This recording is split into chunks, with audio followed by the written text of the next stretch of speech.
and also with a focus on what's happening in Ghana. Today, I'm just throwing it out there. It's an open question. It is an open question. Okay. What is your assessment of the current government? What is your assessment of this NPP government in Ghana? Let's hear your take on this. Okay, you can call in. If you wanna send a text message to, you can. The number is 0778 793 9958. Let me repeat that again.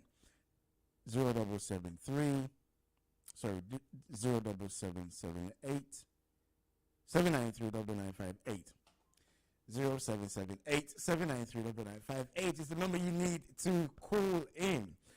All right. Let's look at the newspaper headlines here in the UK. Interesting stories. A lot of the papers have pictures of the Glastonbury show with Paul McCartney. I think that is Noel Gallagher, and also Diana Ross. But we begin with the Guardian. Let's look at the Guardian. There's a picture of Diana Ross there. A big, big picture of Diana Ross. Well, a number of the papers lead on the G7 summit in Germany. The Guardian reports that Prime Minister Boris Johnson has urged other world leaders to hold firm in their long-term support for Ukraine amid increasing concerns in Downing Street that some countries could become swayed by calls for Kiev to cede territory to Russia in exchange for peace. Okay, let's look at the independent leaders seek united front away from turmoil at home. There's pictures of Joe Biden and Boris Johnson. The Eye reports that both Boris Johnson and US President Joe Biden want Western leaders to do more to stand up to Russia and China, as they fear countries may abandon support for Ukraine. The paper says the G7 has agreed a new $600 billion investment pact to bypass China by funneling money to poorer countries for infrastructure projects. That's interesting. That's interesting. Look, and I'll come back to the headlines very, very soon, because a few weeks ago when I did an interview with the Minister for Africa, Victoria Ford, her name is. This is the UK Minister for Africa. And the subject of China, I asked her because, everybody, the whole world has seen the level at which China has been investing in Ghana, not in Ghana, in Africa, especially with infrastructure. And I asked her this particular question. Does this limit the UK's influence across the continent? And her response was interesting, and I will, at some point, maybe play this, if not today actually, we'll play this tomorrow. Her response was interesting. She said that the UK did not talk about specific countries. However, what she would say is that if countries deal with the UK, there's a level of transparency. If you fail to pay back your loans, there are other avenues which could be looked at. So basically implying that with China, you can't trust the Chinese doing business with them. Essentially, that's what she was saying. So it's interesting to see that both leaders, Joe Biden and Boris Johnson, they're urging them to fund a lot of the projects in poorer countries. Okay, let's look at the Financial Times. In the Financial Times, on their page, they have protesters protect safe legal abortion. Obviously, these are people who are against the ruling of the U.S. Supreme Court. But the Financial Times reports that leaders of G7 group of major economies are seeking to impose a price cap on Russian oil in an effort to curb Moscow's ability to finance its war in Ukraine. The paper says that Italian Prime Minister Mario Draghi told his fellow leaders that energy price caps were needed because we must, and I quote, we must reduce the amount of money going to Russia and get rid of one of the main causes of inflation. The Daily Telegraph says that President Biden will attempt to block a plan by Boris Johnson to move the world away from biofuel production and instead use the land to grow food as a way of easing a global cost of living crisis. The Metro, the Metro has a picture of Russian President Vladimir Putin sitting on a horse, bare-chested. I don't know if this is a sign to show how strong he is, because there has been reports by some newspapers about his health, and I don't know if this is a posture. This is to show the world that he's still strong, he's still at the helm of affairs, and he's still in charge. I mean, there's a lot of psychological mind games going on when it comes to how the international system works and how it runs. And if you read down, it's actually funny because when Boris Johnson was giving his speech, he actually took a shot at Vladimir Putin, where he said, should we all take our clothes off so that we can outdo Vladimir Putin? This is from the Metro. The Metro reports that the world leaders have poked fun at Russian President, as I just said, Vladimir Putin's macho image, as they meet to agree more sanctions over his brutal war in Ukraine.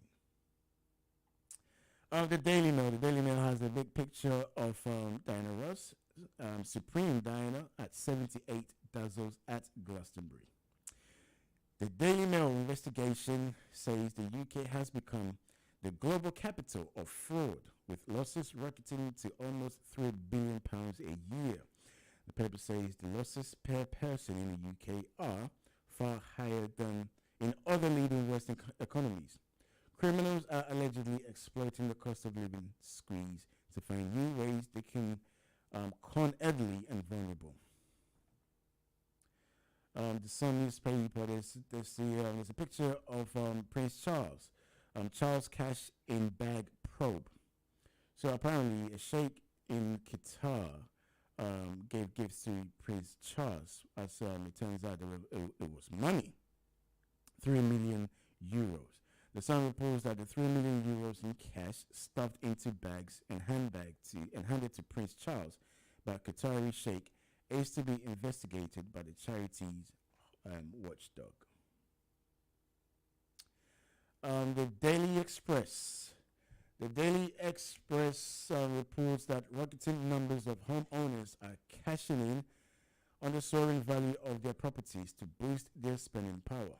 The paper says that retired people are increasingly turning to equity release schemes to ease pressure from the cost of living crisis. And the Daily Mirror. The Daily Mirror leads with news that shortage of NHS dentists is causing horrific suffering, with patients allegedly pulling their own teeth. The paper reports that NHS appointments in England are down to 3.5 million a month, pre-pandemic to 2.3 million. I wonder how true this particular story is. People cannot get appointments, so they end up pulling out their own teeth. Gosh. The Daily Star, airport chaos. And finally, the Daily Star reports that a man pushed his girlfriend away and attacked 2 workers as Britain airport chaos boiled over. I actually saw this footage where the man attacked the airport workers. So that's your newspaper headlines this morning.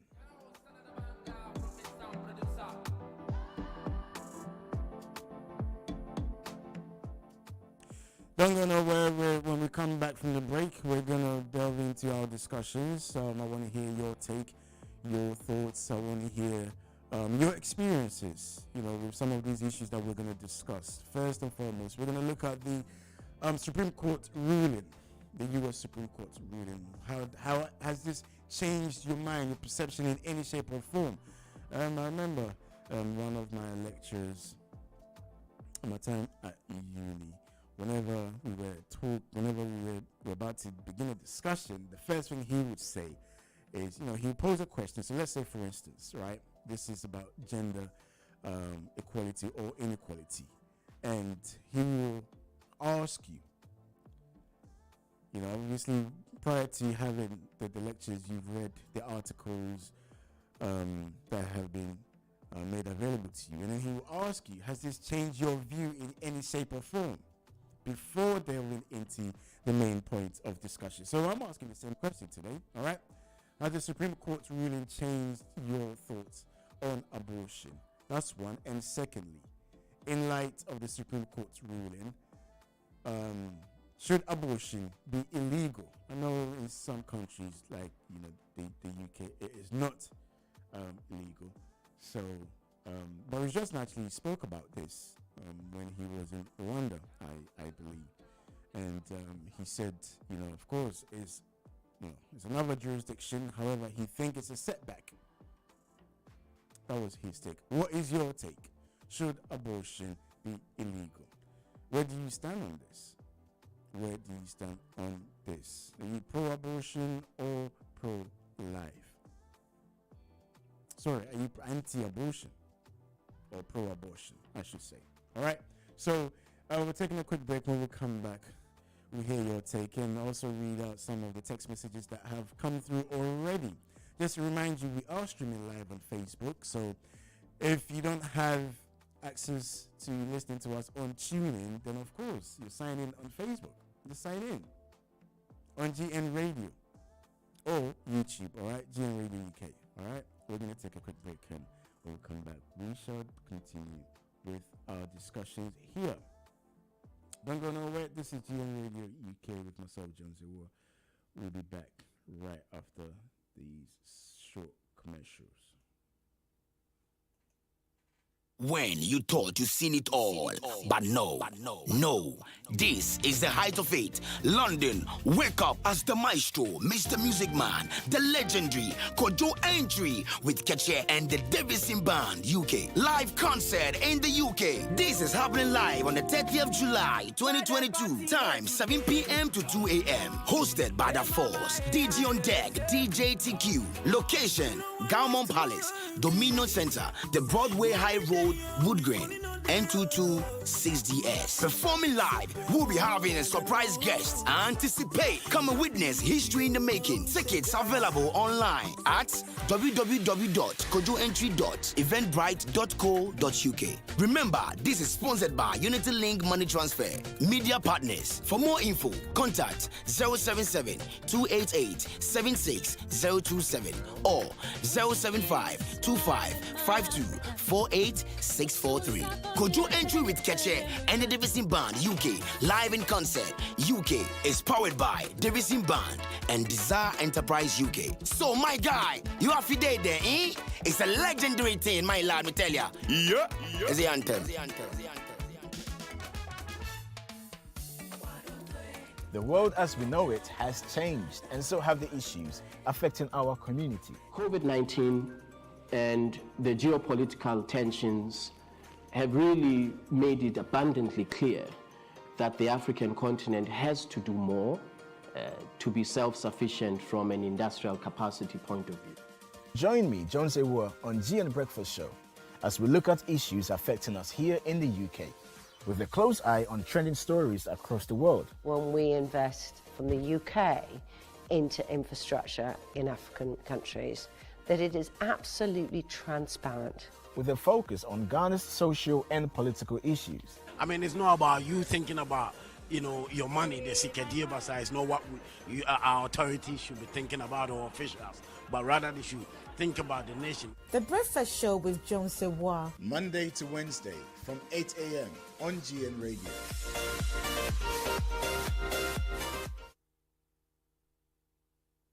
When you thought you seen it all, but no, This is the height of it. London, wake up as the maestro, Mr. Music Man, the legendary Kojo Entry with Keche and the Davison Band UK. Live concert in the UK. This is happening live on the 30th of July, 2022. Time 7 p.m. to 2 a.m. Hosted by The Force. DJ on deck, DJ TQ. Location, Gaumont Palace, Domino Center, the Broadway High Road, Woodgreen. N226DS. Performing live, we'll be having a surprise guest. Anticipate, come and witness history in the making. Tickets available online at www.kojoentry.eventbrite.co.uk. Remember, this is sponsored by Unity Link Money Transfer.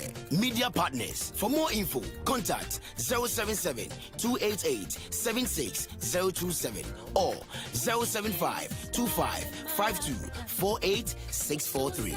Kojo Entry with Keche and the Davison Band UK. Live in concert. UK is powered by Davison Band and Desire Enterprise UK. So my guy, you have to day there, eh? It's a legendary thing, my lad, me tell ya. Yeah.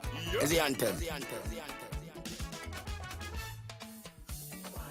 The world as we know it has changed, and so have the issues affecting our community. COVID-19 and the geopolitical tensions have really made it abundantly clear that the African continent has to do more to be self-sufficient from an industrial capacity point of view. Join me, Jones Awuah, on GN Breakfast Show as we look at issues affecting us here in the UK, with a close eye on trending stories across the world. When we invest from the UK into infrastructure in African countries, that it is absolutely transparent. With a focus on Ghana's social and political issues. I mean, it's not about you thinking about, your money, the Sikadiya Basa. It's not what our authorities should be thinking about, or officials, but rather they should think about the nation. The Breakfast Show with Jones Awuah. Monday to Wednesday from 8 a.m. on GN Radio.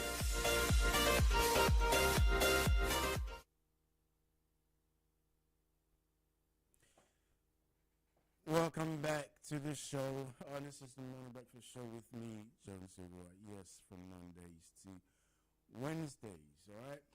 From 8 a.m. So to make sure that you're aware that we're here Mondays to Wednesdays from 8 a.m. All right, then. Before we went on a break, I said when we come back, we'll be looking at the Supreme Court's ruling in the U.S. To do with abortion. So just a bit of background story to this particular issue, which has caused a frenzy in some corners. In other parts, some people are happy, of course, pro and against, all right? If you're against abortion, then you'll be happy with this ruling. If you're pro-abortion, then of course you will not be so happy this morning. So abortion was made legal across the U.S. after a landmark ruling back in 1973, often referred to as Roe versus Wade case. Now the U.S. Supreme Court, the nation's most senior legal body, has overturned that right. 26 conservative states are either certain to consider, likely to introduce new abortion restrictions or bans. What this does is essentially hands power back to the states, right, to be able to determine whether they will ban abortions in their states or not. So in 1969, a 25-year-old single woman, Norma McCorvey, using the alias name Jane Roe, challenged the criminal abortion laws in Texas. The state framed abortion as unconstitutional, except in cases where the mother's life was in danger. Okay, so in Texas in 1969, abortion was illegal, and unless the mother's life is in danger. Now, Miss McCorvey was pregnant with her third child when she filed the case and claimed that she had been raped, but the case was rejected and she was forced to give birth. Right? In 1973, her appeal made it to the U.S. Supreme Court, where her case was heard alongside that of a 20-year-old Georgia woman, Sandra Benson. They argued that abortion laws in Texas and Georgia went against the U.S. Constitution because they infringed a woman's right to privacy. By a vote of 7-2, the court justice ruled that the government lacked the power to prohibit abortions. They judged that the woman's rights to terminate her pregnancy was protected by the U.S. Constitution. Okay, so how did the case change women's right? The case created trimester system, an absolute right to an abortion in the first 3 months of pregnancy, some government regulation in the second trimester, states to restrict or ban abortion in the last trimester as the fetus nears the point where it could live outside the womb. So the Roe v. Wade also established that in the final trimester, a woman can obtain an abortion despite any legal ban only if doctors certify it is necessary to save her life or health. Okay, so this was the initial ruling back in 1973. The case was that the woman lost her case in 1969 and then won her appeal in 1973. Fast forward to 2022, which I think they would say is 50 years, right? The Supreme Court has ruled in favor of Mississippi's ban on abortion after 15 weeks. In doing so, it has effectively ended the constitutional right to an abortion for millions of U.S. women. Individual states are now able to ban the procedure again. Half of the states in the U.S. are expected to introduce new restrictions or bans. So this is where we're at right now, and I want to hear your take. You can call in 0203-286-0185 or 0203-735-8820. If you want to send a text, it's 0778-793-9958. Okay? Call in. I want to hear your take. All right. Now, on the phone this morning, I have Abu Shor. Abu Shor is the editor and publisher of the Organizer.net, which is an online newspaper. Abu Shor, thank you very much for joining us this morning. How are you doing, sir? Abu Shor?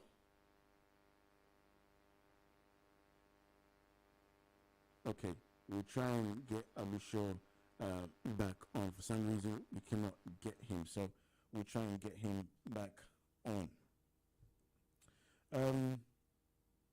Whilst I try to get Abu Shor back online, let me see if I can read a few text messages that have popped through.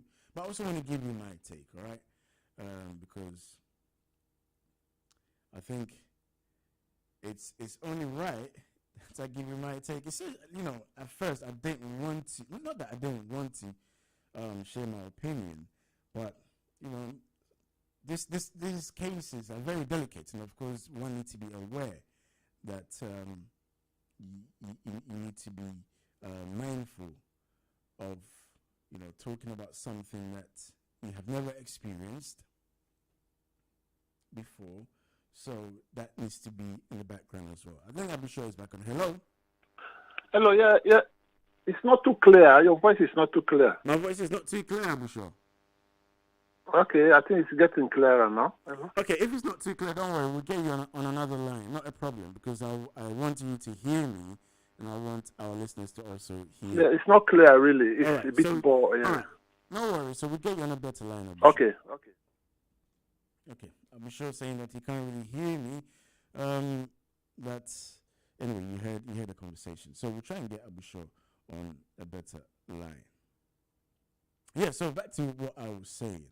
I'm not a woman, as you can tell by the sound of my voice, and also, with my beard. I'm a man. So yes, sometimes on issues like this, it's very, very difficult to. Why it's not clear? Oh. Hello. Yes. Okay. Can you hear me, Abu Shor? Yeah. It's not too bad now. It's not too bad. Yeah, it's not too clear. That's like normal. But no worries. You just hang on, because I've got my producer here. He's trying to get you on a better line. So okay. I'll hang on. Yeah. Okay. So just stay tight. We'll get you on a better line. Right. That's what I was saying. So yes, sometimes you're not a woman. You've never experienced this. So one needs to be very, very cautious when speaking on these issues, because I think, yes, I think when it comes to the issue of abortion, it's a delicate issue, right? And a lot of the messages I got yesterday also proved that as well. You know, also proved that as well. Anyway, back to this issue at hand. So, when it comes to abortion, a lot of it yesterday when I sent the message out and somebody was asking me, so Jones, what's your take on it? And I said, listen, first and foremost, I break this down into 3 categories, okay? One is the legal aspect, 2 is the moral aspect, and what was the third one? Anyway, I'll come back to the third one very, very soon. It will come to me. Hello? Hello? Are we sure? Okay, yeah, it's better now. Is it much, much better now? Yes, much better. Okay. Yes. All right. So I'll be sure. I was just about to let our listeners know my view on this, but I just, seeing as you've called in, maybe it's best to, go straight into it. Where do you stand on this? Has this changed your perception at all, or, your perception has not been anyway changed at all by this particular ruling by the U.S. Supreme Court? Yes, to be frank, I think I still stand by what I said, and the ruling, I think, in America is spot on because... Hello? Yes, I can hear you. You can hear me? Okay. I think it's spot on, because it is always important to protect life. I believe in that. Life should be protected by any means necessary. And I think the ruling in the abortion matter in America, I think, is the correct one, and I hope other democracies will emulate the same example. Okay, when initially before you came on, Abusho, I was talking about when somebody asked me about my take on this case, and then I said, I break it out into 3 segments. One, the moral aspect, the legal aspect, and the third one escaped my mind. But as you started talking, it came back. The third one was religion. So I'm asking you: is your take on this influenced by your religion, or is just all morality or legality? This one, Jones. To be frank, I'm not getting it's not really clear, Okay. All right. So what I'm saying to you, okay. So come off and let's get you on Zoom. Okay. Yeah. Please come on Zoom. Okay. Right. Yeah.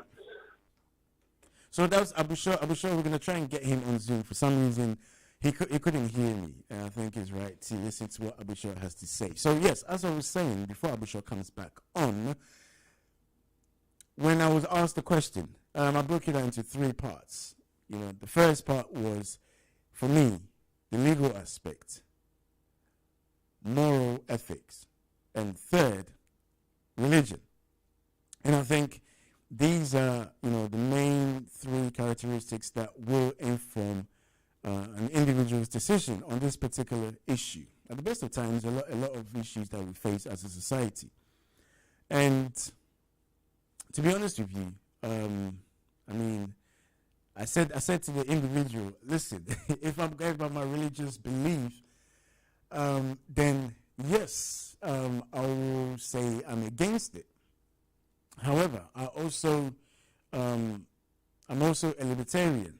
I believe in freedom of rights, freedom of expression, and most importantly, the rights of women. I strongly believe in that because if we look at throughout society, women have always been subjugated, and I believe in women empowerment, women emancipation. So on that front, I think it's up to the individual, the woman, to decide what she does or does not do with her body, right? And then the legal aspect, thirdly, and I say, look, I believe that the rule of law is essential in society, because without any rule of law, society will just go into anarchy. There'll be total chaos in society. So, in a nutshell, that was my presentation to her. It might sound like I'm sitting on the fence, but truly, okay, I can argue both sides. But one particular point for the ones that are pro-choice, pro-life, is the fact that, the ones that are pro-life, is the fact that many of the argument has been centered around the pregnancy or the aborted fetus, not necessarily about the individual as a woman. And I think this is where a lot of people are, really, really concerned about. The fact that the state has taken the rights of a woman away to decide whether to make her own decision. But the state, as it were, is making a decision for the woman. But on the other side, you can also understand why people would be against it, because there has been cases where people see abortion as, they use it as a way of contraception. So some people might have in the past present made some really, really bad choices and, gotten themselves pregnant, and as a result, they know abortion is there, it is legal, so you can go and just get abortion. And that in itself too is a valid point. But the issue of rape is really, really important. I've never been raped before, so I wouldn't know how it feels, what it feels like, okay? But obviously reading people's testimonies who have been in that position and looking at the trauma they go through, one can only imagine the impact it has on individuals' life. So I do understand from both sides. What is your take? Should abortion be made illegal? You can call in on 0203-286-0185 or 0203-735-8820. Let me hear your take on this. I know that some people have a really, really entrenched position on this. Let me just read a couple. So this is from Cynthia. Cynthia said, where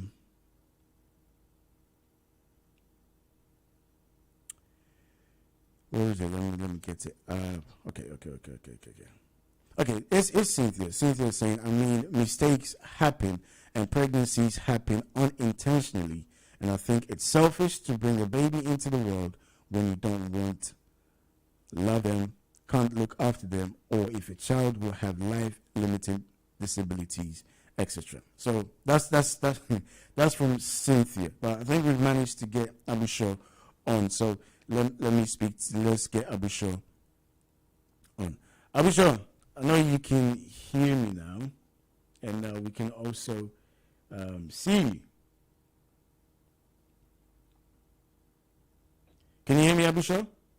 Yeah, hello. Yeah, I can hear you now. Yeah. Good stuff, Abusho. So, just off the back of what you said earlier, because initially you said the ruling by the U.S. Supreme Court was a good one. You agree with the ruling, and I'm asking you. You said your stance on abortion is that it's not good. But I'm asking you, is your decision influenced by your religion, or is it based on moral or the legal aspect? No, I don't think it's about religion. Actually, it's about believing in the Almighty, and is something natural, because God it created every human being equally. We are not created the same, because some have a golden spoon in their mouth, but God created everybody equally in the same way, the same pattern. So life should be protected in that case, and whatever the law, the baby should not be punished because of the mother doesn't like the baby or doesn't like the father or something bad has happened. The baby has the right to live. So, abortion is something that I don't believe in. The law should take its course on the people who have committed the crime, but not the baby. The baby is innocent. That's my belief. Okay. What about the notion that, and of course these are campaigners that have been saying this, that what if the pregnancy is as a result of the mother being raped? What happens then? Well, in that case, there is a law to punish the rapist. There is a law to help the mother, the victim, the counseling. There are so many help you can help the mother to go through. And if at the end of the 9 months, the baby is born, if the mother doesn't like the baby, the baby can be taken care of by the government. Social care is there to take care of the baby, but the baby has the right to live. The baby has no problem with whatever crime that was committed, and the mother should not just decide to kill the baby, because it's like killing the baby. It's like murder. No matter what happened, the victim, the rapist, should be punished according to law, and the mother should be taken care of. That's what I think should be the right thing. But abortion is not the solution. But then, I mean, what about in this particular instance, the emotional trauma, the impact it will have on the mother, knowing that she's carrying a baby through unimaginable circumstances? You still think that they'll have to go through this whole 9 months of carrying a baby that, was conceived in an unconventional or criminal way? Yeah, well, that is a very big issue, actually. It is a big issue I think the government around the world should look into. And that is why I said there should be measures in place to take care of the mother, counseling, the financial help, try to help the mother to recover from the shock, but the baby should not be punished because of that. That's what I think should be done. The mother should not be abandoned, but to just decide because the mother has faced this type of wrong, then you try to extend the same wrong to the baby, an innocent human being. And I don't think it is correct. Besides religion, I don't think it is godly, because that's my own belief. I believe God brought life, and God is the only one that has the right to take life. The government can take life, of course, if somebody, like in America, some states, they kill murderers and other things, but it should be illegal. Somebody should commit a crime, but the baby has not committed any crime. But then what about the campaigners that are saying that once the baby is conceived, these are just fertilized cells resulting from conception. This does not have the right to life. Yeah, well, that is where the science comes in. Yeah. There are a lot of misconception about the fetus. There is no life in early pregnancy, but I don't think, if you think about how a human being is made, I don't think that is correct. The scientists are only using that as a way to divert the argument, to say, afterwards, the person is not yet a human being. There is no life in it, but there is life in that fetus. So that fetus should be protected. All right. Abisho, thank you very much for coming up this morning. Yeah. Thank you very much for the opportunity. That was Abu Shaw. Interesting hearing from Abu Shaw this morning. That's Abu Shaw's take on this. What is your take? Let's hear you. Just remind you that Abu Shaw is the editor and publisher of the organizer.net. It's an online newspaper. So make sure you check it out. What is your take on it? Let's hear your take on this. That was Abu Shaw. If you want to call in, you can do so. The number to call on is 0203 286 0185 or 0203 735 8820. If you want to text in, you can do so on 0778 793 9958. Let's have a discussion on this particular issue. What is your take? In light of the U.S. Supreme Court's ruling, should abortion be illegal? Abu Shaw was talking there, and I think a lot of the conversation ends up on the right. At what point does life begin? That is a question, isn't it? At what point does life begin? But away from that, I think as humans, as human beings, when you're young and a bit irresponsible, when you think about abortion, I think you probably think that, yes, I'll go for abortion. Not because of thinking it's morally wrong. I think you're probably thinking that you find yourself in a crazy position where you don't feel like you're ready to become a parent. Well, let me just be honest with you. That was my approach as a young, 16-year-old boy.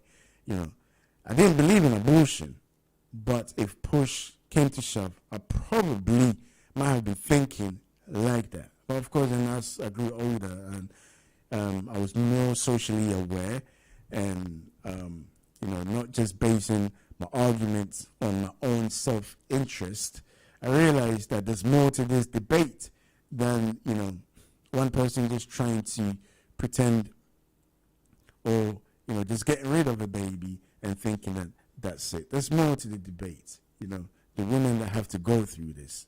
And a lot of the text messages came from women.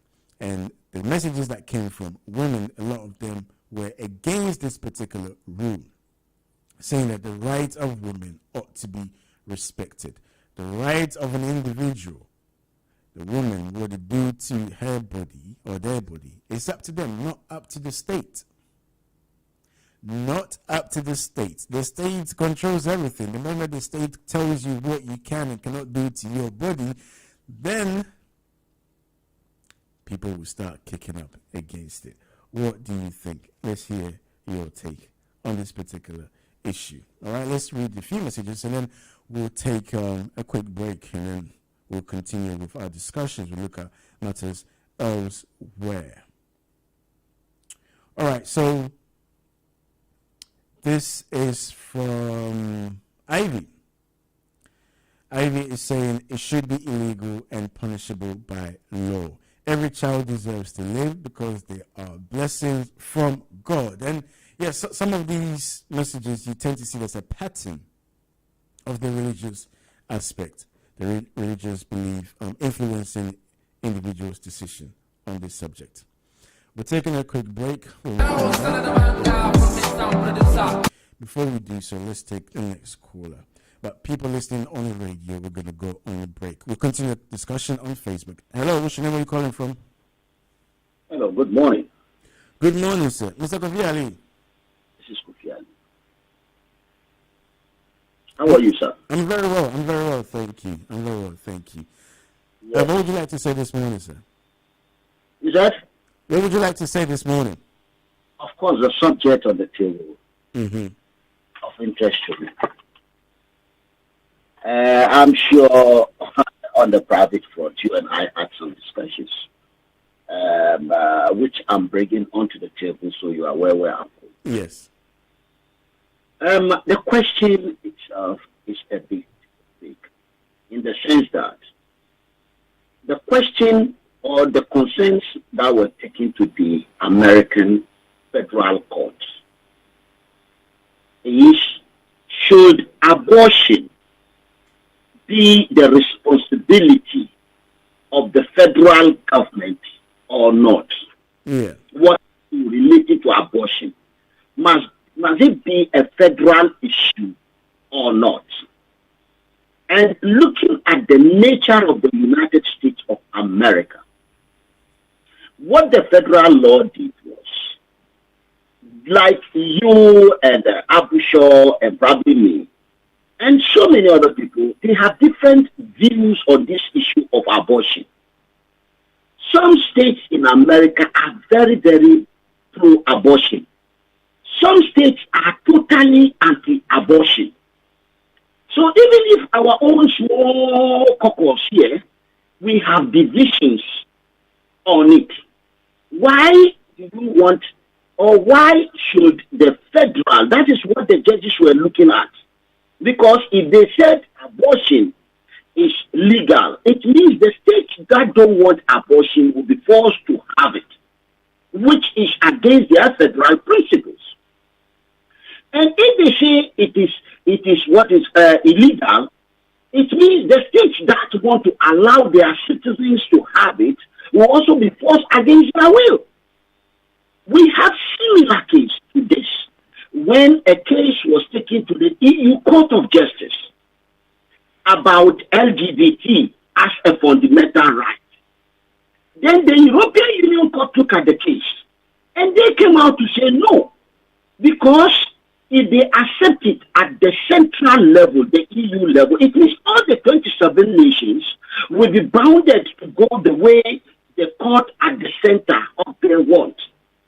However, that is against in itself the diversity for which they all decided to come together.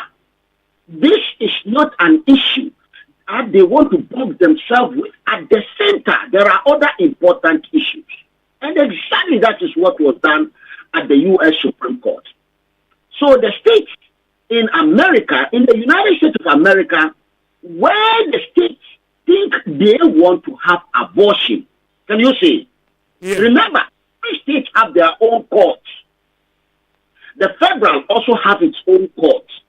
Whatever the federal decide to do, the federal fund it. If the federal say, no, I am not going to go into the middle of this thing, it means the federal is not going to put resources there. So the states that don't want it can say, look, we don't want this. In fact, it affects education in America. That in some states, the quality of education is very high because it's a state business, while in some other states, the quality of education is very poor. Can you see? That is where we want maybe the federal to come with certain standards so that every American child will have an opportunity. So coming back again, there are states in America where you can go and have your abortion legally. It's the business of your state. And there are some states that is not legal. Now, the contention is, in some states where it is legal, the state itself can choose again to fund it, so it will be free. In the states where it is illegal, you understand? Oh, sorry, some states can also say it's legal, and they are not funding it. You must pay for it. And some other states can say totally is unacceptable. Don't do it here. Can you see?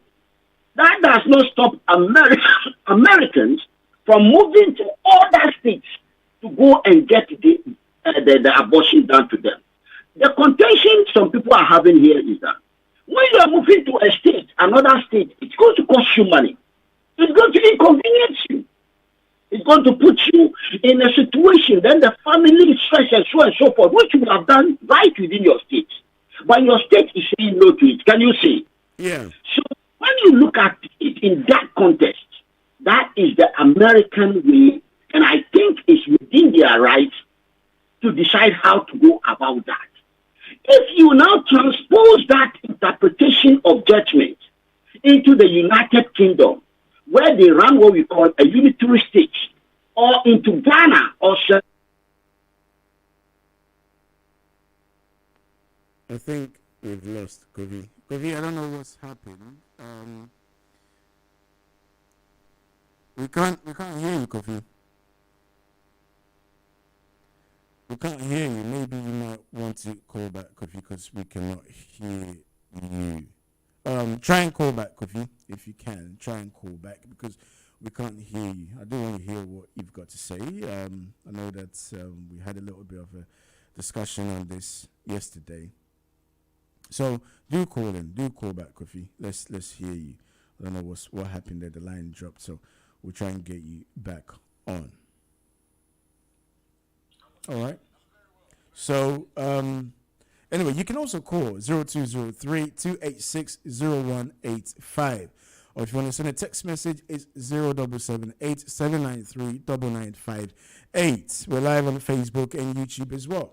If you're just tuning in, we're talking about the ruling of the Supreme Court, the U.S. Supreme Court on abortion.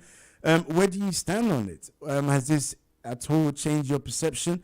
Do you think abortion should be legal or illegal? Or do you think it's up to individuals, women, to make that decision? Kofi was looking at the state aspect, from it being removed from the federal level to state level, making states decide what it wants to do with the issue of abortion. Of course, this has been the bone of contention because this case started in 1969 in Texas, where abortion was illegal. The young lady lost the case, but she took her appeal. She appealed the case, and the Supreme Court, she won the case. This was 1973. However, abortion case in Mississippi, ruled by the Supreme Court, has overturned that decision, which essentially gives states the opportunity to make their own decision on abortion. Many are saying that a lot of American states are conservative and they will definitely put in laws to ban abortion. But on the flip side, on the other side, if you happen to live in the states where abortion is illegal, what happens is you tend to find out people go through, the black market to get abortions done, and how we all know how dangerous, and because it's a criminal act, how dangerous that can be. So this it's a catch-22 because a lot of the times, even drugs are illegal, but people still find ways to transport illegal substance into the country. Drugs are illegal if police see you, yet people find ways to smoke or take drugs or use drugs however they want. So I'm sure you get my drift. Just because it has been banned will only drive people through illegal ways to get it done, and that in itself has to be also looked at, because not only is getting rid of the baby, but then individuals also putting themselves at risk. Then I guess the case then comes back to responsibility. The individual's responsibility. If the case comes back to the individual's responsibility, then also the individual we need to look at the individual's rights. So I totally understand where Kofi was going, but Kofi, when we do get you back on, I want to know your personal opinion.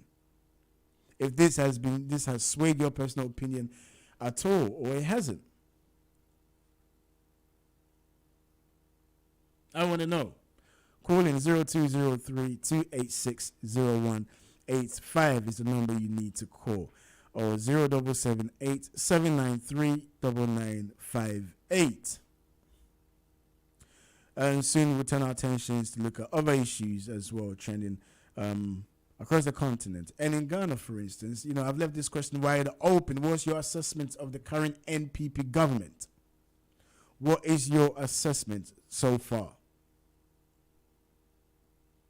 I know lately the discussions has been along the lines of the cathedral. There's also been corruption allegations. How the governments have dealt with the pandemic, this stimulus package. There's been a lot of questions about what's currently going on in Ghana. And of course, the free SHS1 policy that became very, very popular. But are you satisfied? If you assess how the government have been operating in Ghana. Now, of course, Kenyans are going to the polls on 9th of August. Tomorrow, we'll speak to one candidate, actually, seeking to become the president of Kenya.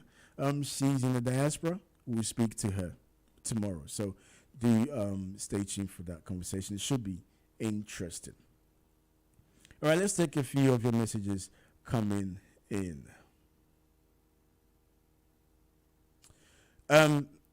This is from Favor. Favor is saying, the answer is obvious. If you cannot rely on science to avoid pregnancy, why should you embrace mechanical processes to destroy innocent lives that cannot protect themselves?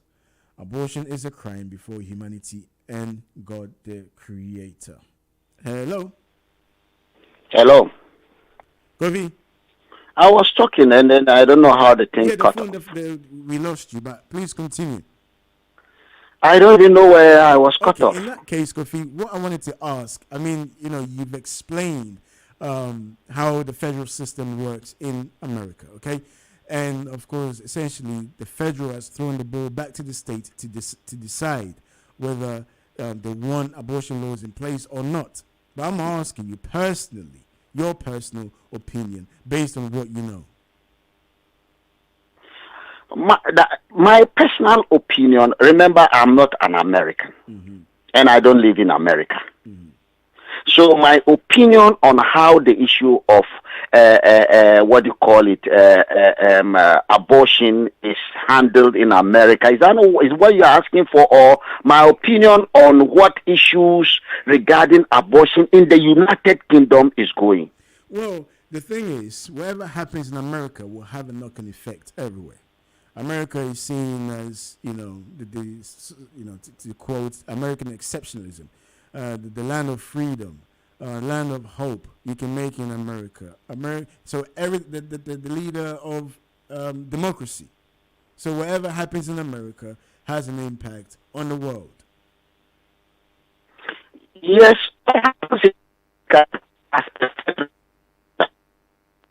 it's like what happened in China. It's Russia.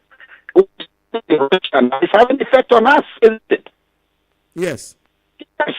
Does it mean we should be like Russians, or we should do everything Russians do without looking at our own circumstances? What happened in China affects us as well. So if what is happening in America is going to affect us, I don't think that is the issue. The issue, if we are going to talk about the United Kingdom and abortion, let's put that on the table. This is a news from America that just came in. But America has solved the problem in an American way. Can you see? The noise you are hearing is all about the federal-sponsored and financed abortion center in the United States that are now closing down. Can you see? That is not saying that they are going to close down everywhere. The states will step up where they want to have it, and it will be there. So I don't know what I'm being asked here. My opinion personally about abortion is let me rephrase it. Let me rephrase it for you then. Do you think this is a step back for the United States? I think it's the best decision for the United States. Why I said so is that, you see, if you want people to work together, remember, the American colonies would have been like West African countries. If the Union was not formed, that led to the United States. They had their independence separately. They were represented by different people. So let us get that straight. They're coming together. That brought them together. Even that led to the Civil War later. It's all because some states are passionate about certain things than some other states. Some are more liberal and some are very, very conservative. How do you bring them together? That is the wisdom today the Europeans are using to form the European Union. You cannot have in these circumstances of a people full of total diversity. They may all look white. They're actually not the same. The way we are in most of the African continent, where we hate ourselves by nationality or by religion or by tribe. Can you see? They have the same problem. The same problem.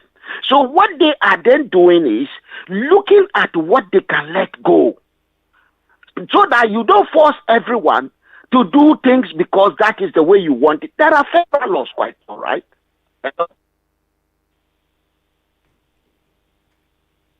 Okay, looks like we've lost Kofi again. Kofi, if you can, I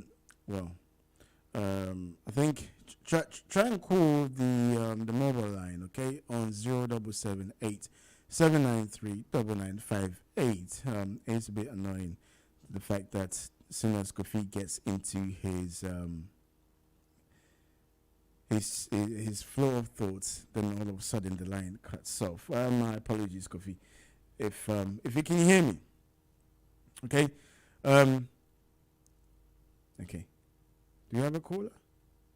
All right. Okay. So let me continue reading some messages that have come in. You can tell people are very, very passionate on this particular subject. So this message came in from Mami. And so it's a lengthy one. It's a lengthy message. I'll do my best to go through it as quickly as I can. Again, so I did share my views on this. I said, I broke this down into 3 categories. 1 was the moral aspect. 2 was the legal aspect. And 3 was the religious aspect. And, as an individual, probably this is what informs your decision on a lot of things. 1, what does your religious beliefs say about a particular issue? And 2, is it legal or not?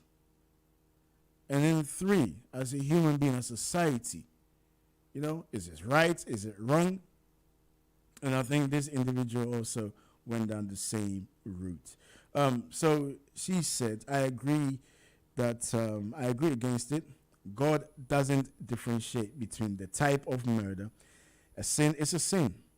He says that he knows us before we were formed in the womb. So aborting an unborn being just... Okay, so aborting an unborn just because it hasn't seen the light of day yet doesn't mean it's not murder. Legally, some may argue that government should not be the one to decide what a woman can and can't do with her body. Yes, I agree. However, even the philosopher Thomas Hobbes argued, and I agree, that if there is no governance in human society, there will be chaos. This agrees with God's attribute of being a God of order. In addition, what the media has failed to amplify is that the Supreme Court is not saying that abortion is good or bad. Rather, it should be a decision made from state to state, just like most other laws are determined. And I think, I made that point also. Kofi made that point. What politicians have failed to address is the root issue that leads to unwanted pregnancies, sexual abuse, incest, and lack thereof. Lack of education, especially in the black and minority communities. Black communities and important authorities within these communities avoid to address these issues that are persistent.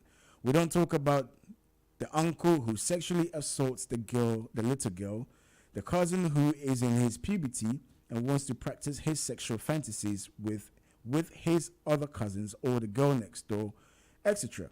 We need to ask why and deal with it. Rather, we hush because we don't want to be seen or to shame our family.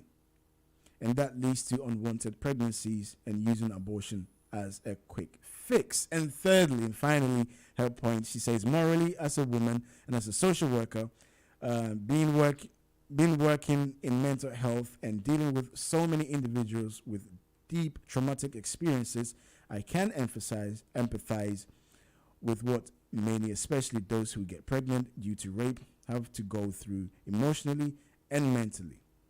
It is difficult, yet also as a woman and a Christian, I know challenges that many women experience when trying to conceive is difficult, and to see and hear other women assessing abortion so easily is upsetting.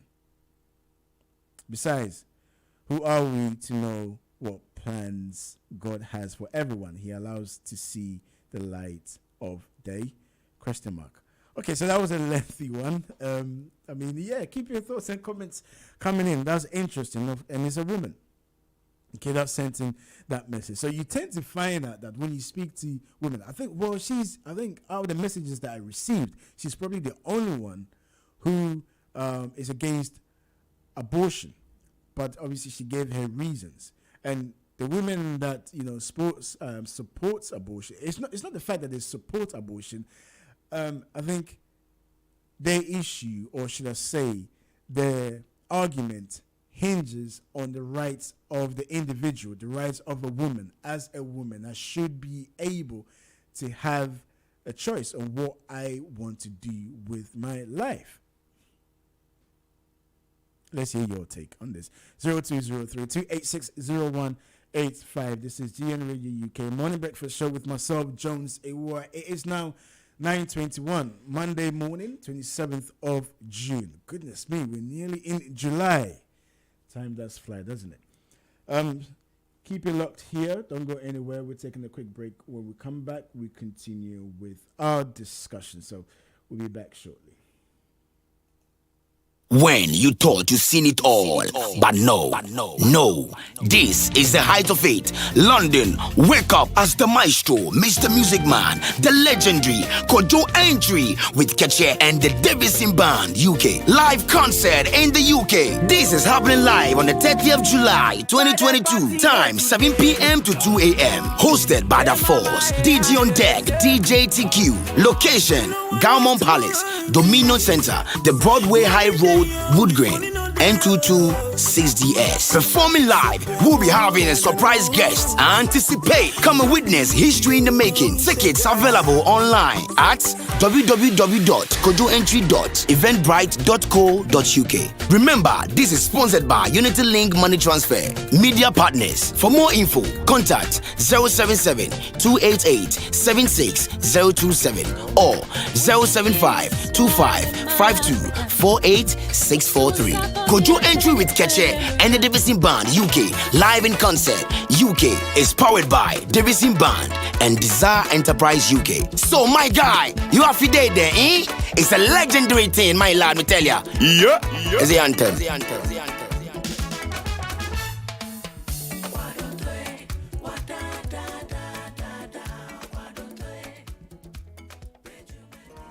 The world as we know it has changed, and so have the issues affecting our community. COVID-19 and the geopolitical tensions have really made it abundantly clear that the African continent has to do more to be self-sufficient from an industrial capacity point of view.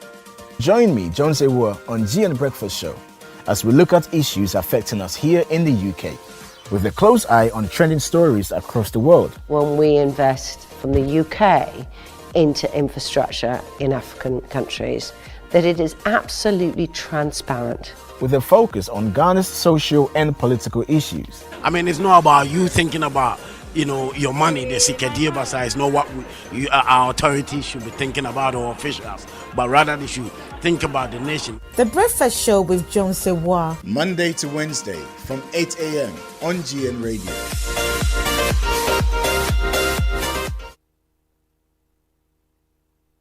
Losing someone is very traumatic, but it is more traumatic for people in the diaspora. It can be that you lose someone in the diaspora or you lose someone back home in Ghana. How do you meet the huge expenses associated? Air tickets, body repatriation, funeral service, unexpected bills, funeral director's bill, borrowing from the bank, or begging from strangers through GoFundMe. It does not have to be this way. Save yourself and your loved ones from the double trauma and embarrassment of bereaving and begging by taking a funeral policy with Diaspora Insurance. Their unique Diaspora Funeral Cash Plan not only does it allow you to cover yourself and your family in the diaspora, but you can cover your loved ones back home in Ghana on the same policy.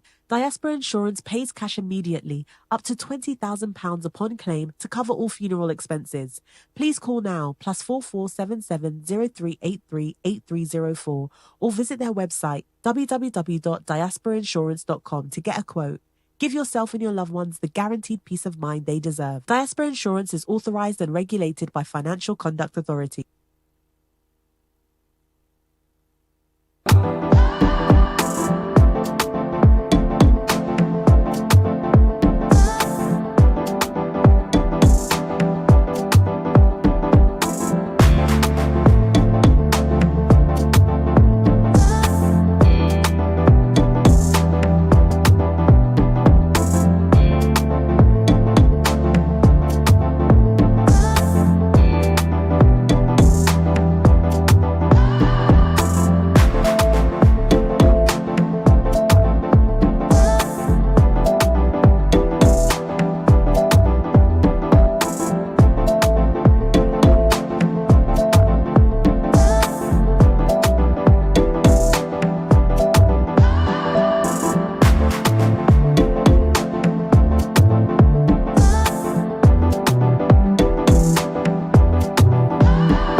back to the program. This is GN Morning Breakfast Show with myself, Jones Awuah. We're streaming live on Facebook and also on YouTube. The time now is 9:26, Monday morning, 27th of June, 2022.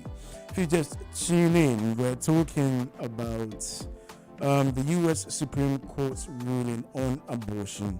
We're asking, in light of that ruling, should abortion be illegal?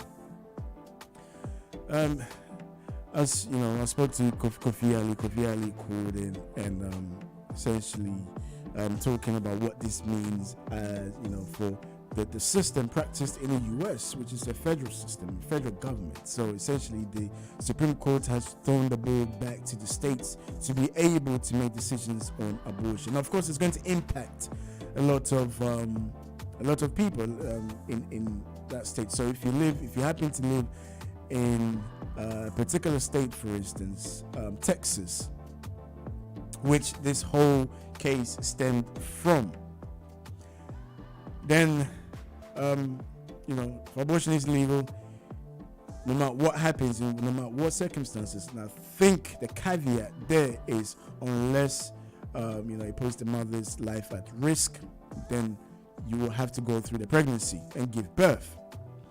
And people are talking about rape because what triggered this particular case is a woman in 1969 who fell pregnant as a result of being raped. Now, when she took the case to court, she lost the case.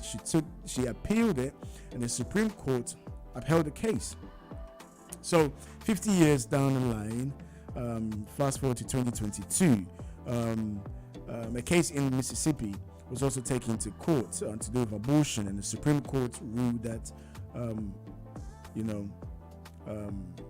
Supreme Court's ruling overturned the previous ruling in 1973. So now it just, you know, people who are anti-abortion or are excited because this abortion case has been really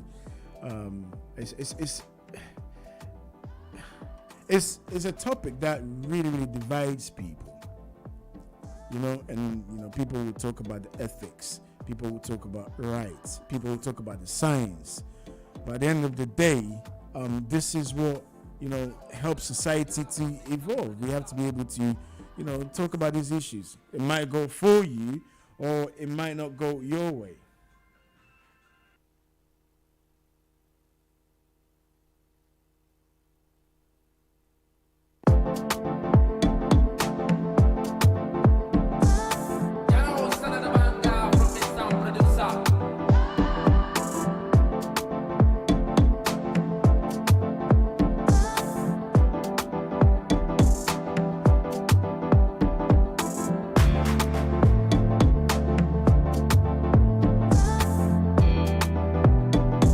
Let's look at other stories as well, as we do here at GN Radio. Let's look at other stories trending. Let's bring you if there's any updates, breaking news, be sure to get it here on GN Radio. You can call in. It looks as if we're having some issues with the main line, so please try and call in on 0778 793 9958. 0778 793 9958, and let's hear your take on what we're discussing this morning. Now, earlier I did mention that in August the 9th, Kenyans will go to the polls to elect a new president. The former president, the incumbent president, Uhuru Kenyatta, has served his 2 terms, and it's time for him to step aside.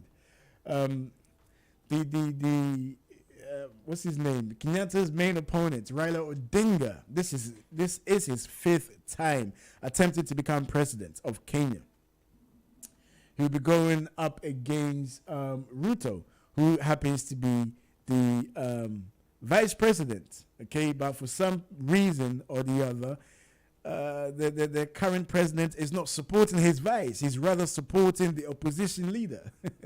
So is interesting. We'll keep a close eye to what happens in Kenya. Let me remind you, okay, if you want to call in and talk about the abortion issue, you can do so.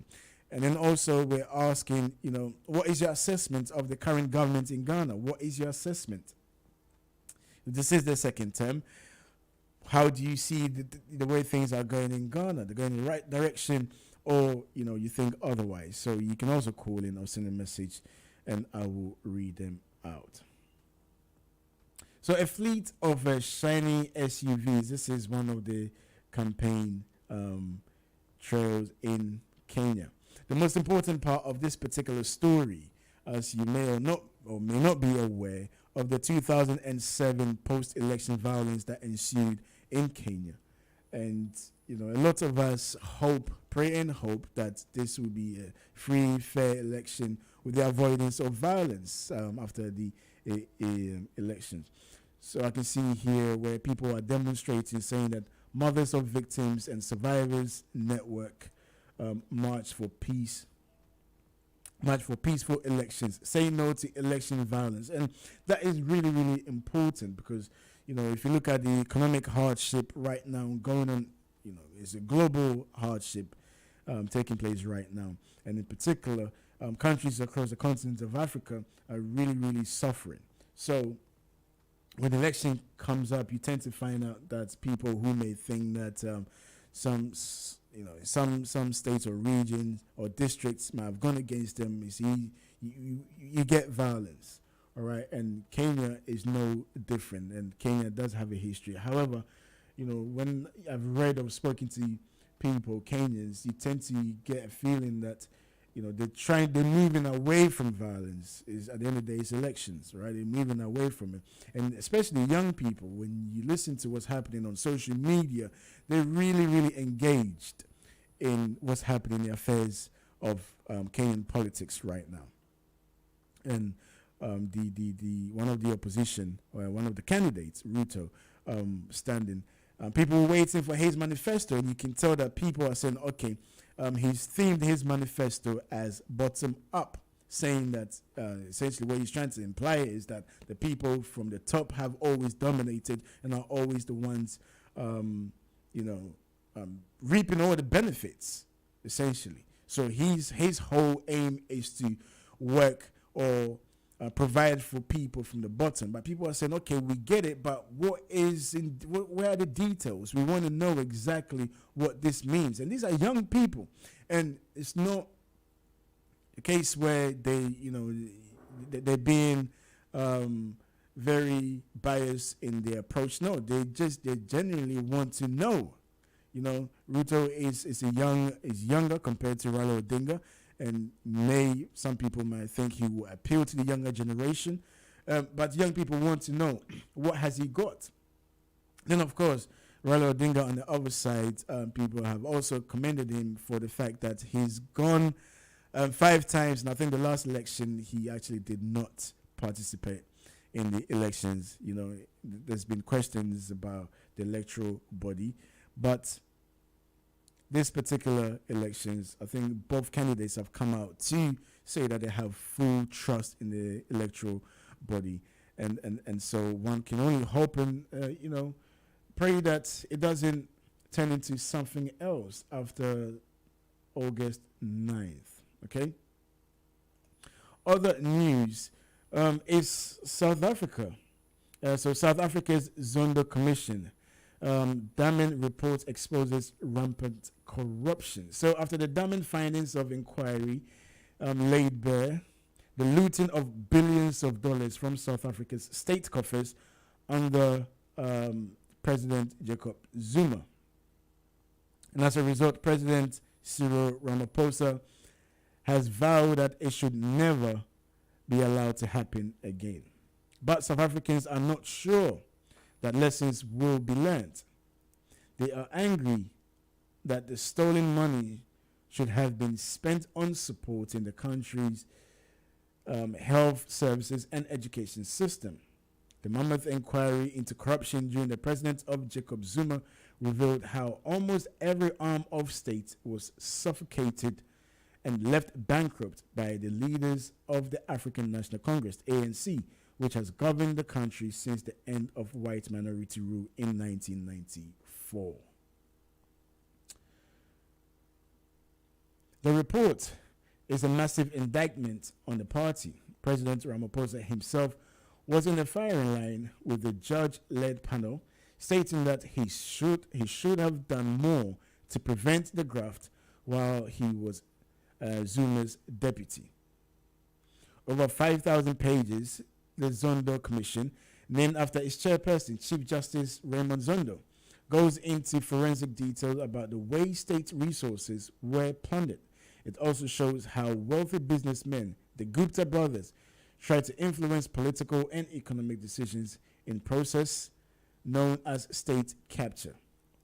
Zuma was ousted in February 2018 under the cloud of mounting corruption allegations, and Mr. Ramaphosa took over, pledging to clean up. So, this is very, very important. The findings that have come to daylight to give us an understanding of what happened or went on under former president of South Africa, Jacob Zuma. And the issue with corruption, I think it's my good friend Idris Adesina that said, listen, if corruption could be minimized to, about maybe 30%, 50%, I think Idris said. I think he said that, not that he's condoning corruption, but this is a serious canker that is very difficult to deal with.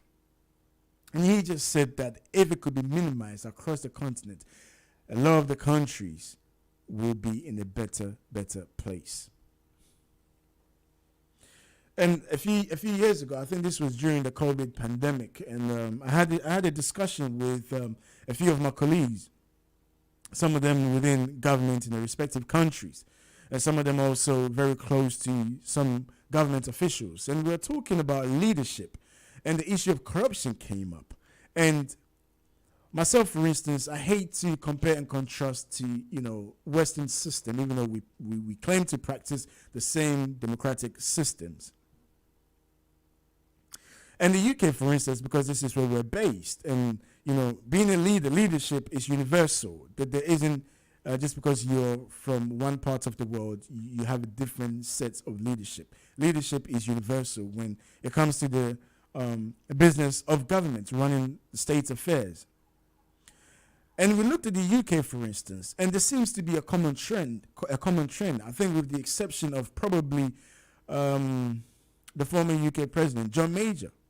I think each and individual prime minister, went through whether it was Oxbridge, Cambridge, or Eton. I mean, so there is like a system. People that go to these particular universities or institutions that end up becoming our leaders. And, that is missing when you look at what's, especially across the continent of Africa. Not saying that this system is the best system. I'm not saying that at all, but it was a discussion that we were having. And before I come back, let's take another caller. Hello? Hello. Good morning, Joe. Is this Kofi? Yes. Unfortunately, what we're discussing all along has been a challenge. Yes. Hello. I can hear you, but I can give you a few minutes to wrap up, Kofi. Yes. You see, I have a different take on this matter of corruption. Totally different. And I want, first of all, I'll be talking about the nature of corruption in Ghana before I go to South Africa. You see the corruption we are experiencing, which is what? About diversion of state resources from their intended purpose to other purposes that probably will be serving interests that are not at the expense of the intended purpose. That's not what corruption is. Yes. And normally it's done by people in the position of authority. Now, we've suffered corruption seriously under the NDC. In fact, President John Dramani Mahama himself said, we have what? Ghanaians have short memories. Do you remember very well? Yes, I do. At that election, that removed the NDC from office. This MPP, they were like, do or die. That was their mantra at that time. They will kill or be killed rather than to live under President Mahama. Is that not true? And so they succeeded, coupled with other factors like electricity supply and so on and so forth. That is not, things were just bad. So NDC was removed from government. We remember very well that was the same story when Mills came in. It was the same. It was do or die. They were ready to go to war. And then we had these people to come in. And let me be honest with you. When the NDC come in, because that is where we are going now, you understand? The corruption that we are going to see will be more than what we have now. In fact, somebody delivered a speech recently, and he said, you remember, he said, corruption is the currency of democracy in Ghana. Do you remember very well? Yeah, I vaguely remember that. Good. But I want to tell you something. In the United States of America, right, the day they started United States of America, it started with corruption. And corruption is in America till tomorrow. Yes.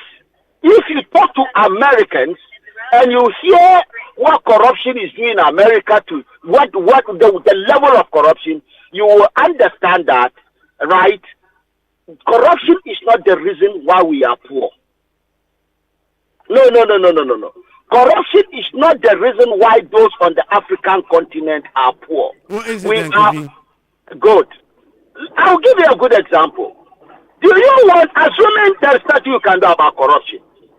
Remember, that's what brought Rawlings to government. Yeah. Maybe you have forgotten.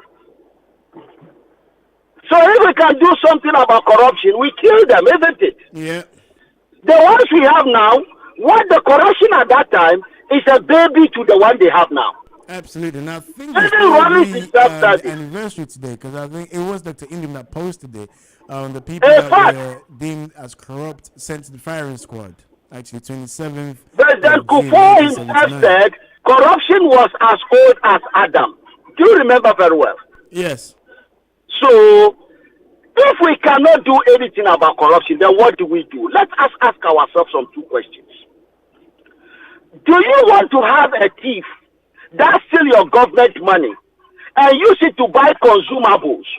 Go to buy German car, go to buy American car, and be creating job for them, or you want a thief that will steal and invest the money in that economy to employ other people? Tell me which one you want. I don't think I want a thief, Kofi. You don't want a thief? No. It's like saying you don't want a war. You can choose not to want a war, but the war will come to you. I understand, Kofi. Go and ask Ukrainians whether they want war. They want them. Why do you think people have nuclear weapons? Let us be real. See, we will end up with thieves whether we like it or not, especially when we don't have a choice but to be democratic, which I believe in. Can you see? Do we want any democracy where people go and look for money by all means to win election? They will look for by all means to pay back the money. Is that not true? Yeah. And so, why are we pretending? It's not Britain, no. We are not living in Britain. Kofi, I really sympathize with you this morning. I don't know. Every time I have Kofi Ali on the phone seems to just drop. You can also call in 0203-286-0185 or 0203-735-8820. Earlier, I think somebody else tried to call in, but unfortunately they could not get through. You can call in again if you want to call on the mobile line. It's 0788-793-9958. The time now is 9:46. We've got just on about 14 minutes, and we'll call it a day. But there's still a lot of time to go. You can still call in, send in your text messages, and I will read them out. If you just tune in, what we're talking about this morning is the U.S. Supreme Court's ruling on the abortion. Where do you stand on abortion? Is your decision anyway or shape influenced by your religious beliefs, or is it just based on the legal aspect or moral ethics? Okay, that's what I want to know. And of course, if you want to talk about the ruling in itself, you're more than happy to do so. And then we moved on to the Kenyan elections. Kenyans going to the polls in a couple of months, August the 9th, actually. There are people demonstrating, calling for peace, because we've seen post-election violence in Kenya in the past, 2007. However, people are actually calling for peace this time, Kenyans to stay away from any post-election violence. And then we moved on to South Africa. A commission held to look into corruption allegations against the former president of South Africa, Jacob Zuma, and the findings have been damning. So that was what we're talking about before Kofi Ali came on. Before we lost Kofi Ali, the issue of corruption. If you can link that also with what's happening in Ghana, are you satisfied, or if you assess what the current government is doing right now, what do you think? Things going in the right direction? Let me hear your take. You can call in on 0203 735 8820 or 0203 286 0185 or 0778 793 9958. Those are the numbers you can call on. 0778 793 9958. Okay, don't forget we're streaming live on Facebook as well. It's GN Radio UK. Okay, you can listen to us on TuneIn as well, so you can have us on the go. No excuse. Now, Kofi was asking about the issue of corruption, and it's difficult. Corruption. Listen, I remember this particular government in Ghana, and I remember the president Ronaldo when he came to London, and then I was there, and I remember this vividly, and he said, if anyone who happens to be in his government, this time he was the opposition leader, think that they'll be coming to his government to enrich themselves, then they better go to the private sector. And at that time, Kofi also alluded to that point, that the government at the time, under President Mahama, were accused of being corrupt. So corruption for Ghanaians was very essential leading up to the elections. It was very, very important to Ghanaians. So one might ask, how has corruption been dealt with under this particular government? Or there hasn't been any case of corruption at all.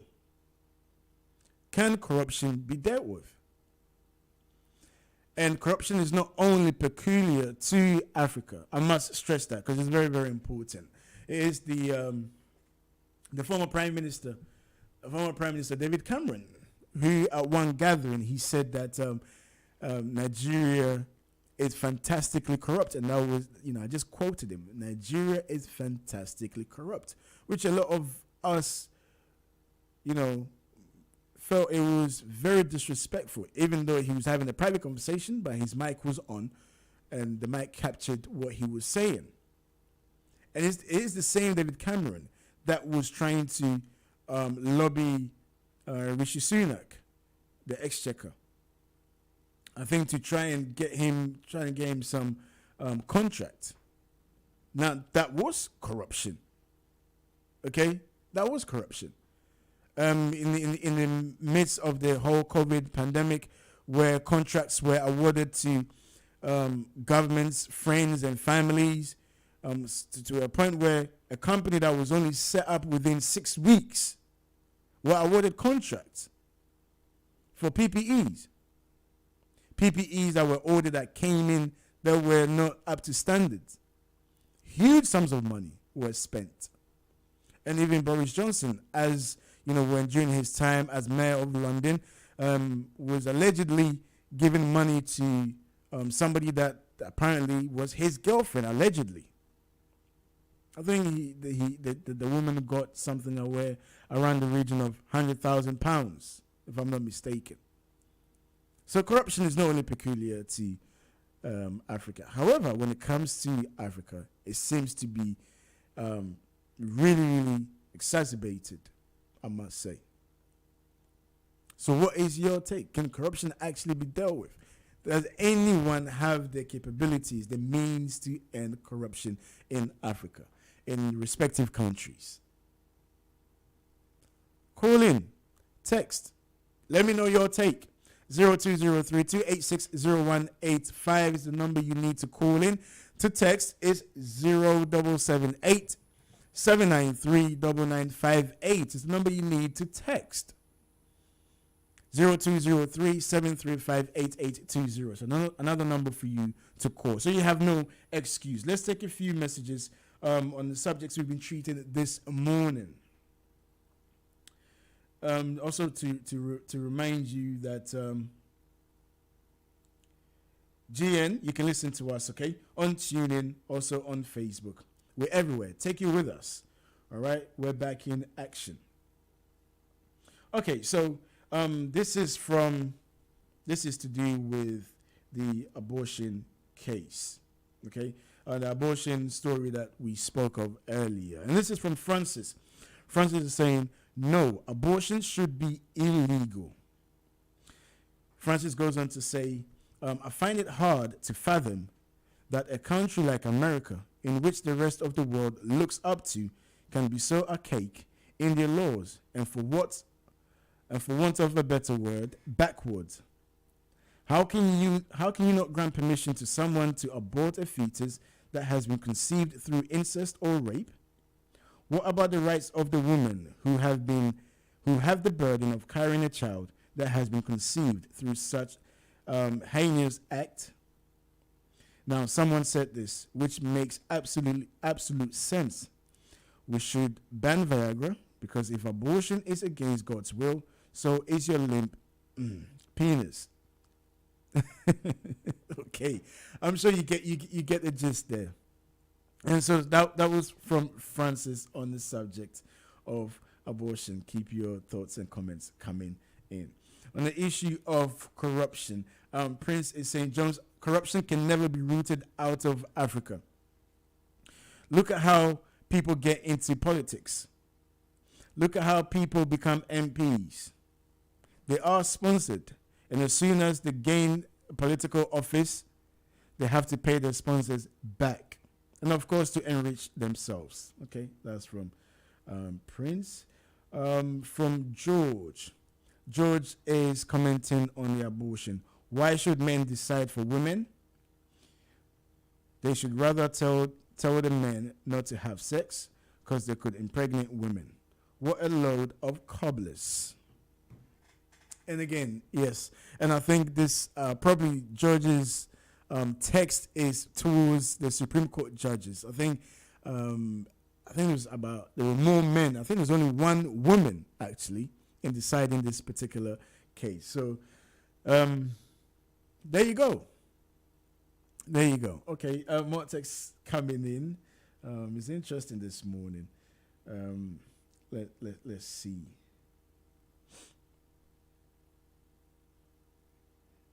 Okay. And this is from James. James is saying, Jones, thank you very much for this topic this morning. As a Christian, I think abortion is wrong. However, we're living in a world now where people easily have access to do whatever it is they want to do with their body.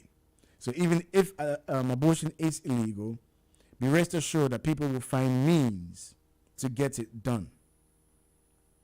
Secondly, on the issue of corruption, I'm very disappointed with the ANC party in South Africa. They have been the freedom fighters. And for them to be in office to finally help their people, look at what they've done to their own people. It's a joke to think we always cry against racism, and then once we attain power, look what we do to ourselves. I can't believe this. They should all be sent to jail. Okay. That was, keep your thoughts and comments coming in. Let's look at this. This is from Douglas. Douglas is saying, my view is that not all abortions are the same and should be treated on a case-by-case basis. For example, rape victims should be given the right to decide if they want to keep the pregnancy or not. But pregnancies with no medical or objective social complications should be protected from unwarranted abortions. And I think Douglas has probably hit the nail on his head there. But then, with that, some may also perceive that you're just sitting on the fence, Douglas, because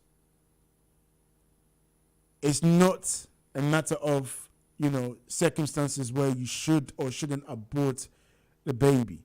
I think it's an issue of a right of life of the baby. Okay? So whether the circumstances is neither here nor there, what a lot of the campaigners are speaking about. This is pro-abortion, the right to life. Okay, it's neither whether it's done through rape or in a criminal way. No, it's to protect the baby because they see as the baby not having a voice. Now, such they are that voice for the baby. So even though I agree with what you're saying, everything should be done on based on the circumstances the woman may find herself in. Okay. And lastly, on corruption, let me take this from Michael. Michael is saying corruption is something that can never be rooted out in Africa unless they start shooting people. Okay, all right, that's a bit extreme. Earlier I did mention today is the 27th June, exactly 1979. Some people, leaders in Ghana who were deemed as corrupt were sent to firing squad to be murdered. And it was Dr. Babakasi Indim that actually posted this on his Facebook, and he's asking, why this? How has this changed? People were also asking in the comment section, has anything changed? People in 2022, government officials in 2022 are doing more or worse than people that were murdered in 1979 did in Ghana. Interesting. Keep the conversation going. We're on Facebook. Okay, if you missed the show, you can go back and watch it. Don't forget to follow us across all socials. It's GN Radio UK. My name is Jones Awuah. I'm done for another day. All being well, I'll see you tomorrow. And tomorrow we'll have an interview with a candidate who wants to go and contest for the Kenyan presidential elections. I'll see you tomorrow. Whatever it is that you're doing today, make sure you look after yourself and stay safe. I'll see you tomorrow. Take care.